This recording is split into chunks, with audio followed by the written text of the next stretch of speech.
ஜனநாயகன் படம் ரிலீஸ் ஆகுதுல தாமதம் ஏற்பட்டிருக்கு. முதல்ல அந்த ஜனநாயகன் ட்ரெய்லர் ரிலீஸ் ஆச்சு, அதுக்கப்புறம் பராசக்தி ட்ரெய்லர் ரிலீஸ் ஆச்சு, அப்புறம் வியூஸில் வந்து அதிகமாக போச்சு. இந்த மாதிரி ஏகப்பட்ட முரண்பாடுகள் இருந்துகிட்டே இருந்தது ரெண்டு படத்துக்கு. அதுக்கப்புறம் விஜய் படம் ரிலீஸ் ஆகிற டைமில் சிவகார்த்திகேயன் தன்னோட படத்தை ரிலீஸ் பண்ணக்கூடாது அப்படின்னு நிறைய குற்றச்சாட்டுகள் சோஷியல் மீடியாவில் இருந்தது. அதுக்கு ஆதரவாக வந்து விஜய் ரசிகர்கள் இருந்தாங்க, அதுக்கு எதிராக அஜித், ரஜினி, சிவகார்த்திகேயனோட ரசிகர்கள் எல்லாமே இருந்தாங்க. அந்த அந்த செய்திக்குள்ளெல்லாம் போகிறதுக்கு நான் தயாராக இல்லை. ஏன்னா ஒரு திரைப்படம் எப்போ வேணால் ரிலீஸ் ஆகலாம், எந்த படமாக தான் ரிலீஸ் ஆகலாம்.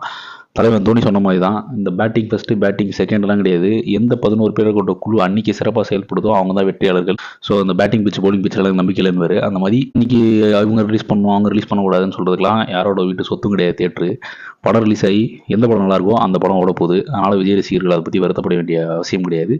இல்லை மற்ற ரசிகர்கள் இதுதான் சாக்குன்னு இது பண்ண வேண்டிய அவசியம் கிடையாது. எந்த படம் நல்லா இருக்கோ அந்த படம் ஓடும். இதுக்கு முன்னாடி நமக்கு வந்திருக்க செய்திகள் அதுதான் நமக்கு சொல்லுது. நல்லா இருக்க படத்தை ஆதரவு தருவாங்க. இப்போ சென்சார் இஷ்யூக்கு வரும். Sensor certificate கொடுக்கப்படல. டிசம்பர் 18 இந்த படத்தை தணிக்கை குழு பார்வைக்கு அனுப்பியாச்சு. ஆனால் ஆல்மோஸ்ட் கிட்டத்தட்ட ஒரு ½ மந்த் கிராஸ் ஆயிடுச்சுன்னு வச்சுக்கோங்களேன். ஆனால் அந்த தணிக்கை குழுவால் 3 மணி நேரம் செலவிட்டு ஒரு படத்தை பார்க்க முடியல. அதுவும் ரிலீஸ் தேதி ஜனவரி 9 சொன்னதுக்கப்புறம் பார்க்க முடியல அப்படிங்கிறது கிட்டத்தட்ட இது ஒரு அரசியல் ஆதாயத்துக்காக அழுத்தம் தரதாக தான் பார்க்க முடியாது, தவிர ஒரு பெரிய இன்டென்ஷன் இருக்க மாதிரிலாம் தெரியல. ஏன்னா படத்தோட ட்ரெய்லர் பார்க்கும்போது தெரியுது இது ஒரு பகவத் கேசரியோட remake, almost 50% at least.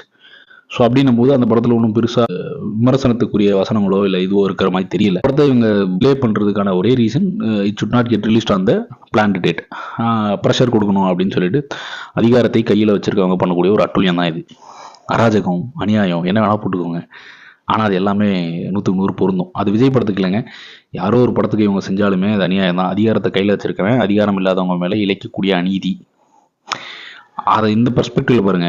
KVN production ஒரு பெரிய ப்ரொடக்ஷன் கம்பெனி, பல ஆயிரம் கோடி வச்சிருக்கக்கூடியவங்க. விஜய் வந்து ஒரு influenced actor, now he's a politician. So அவங்க மேலே இவங்க அதிகாரத்தை இவ்வளோ அழகாக செலுத்தும் போது உங்களை மாதிரியும் என்ன மாதிரி இருக்கக்கூடிய எளிய மக்கள் இந்த சட்டத்துக்கிட்ட மாட்டிட்டா என்ன அவனு யோசிச்சு பாருங்களேன்.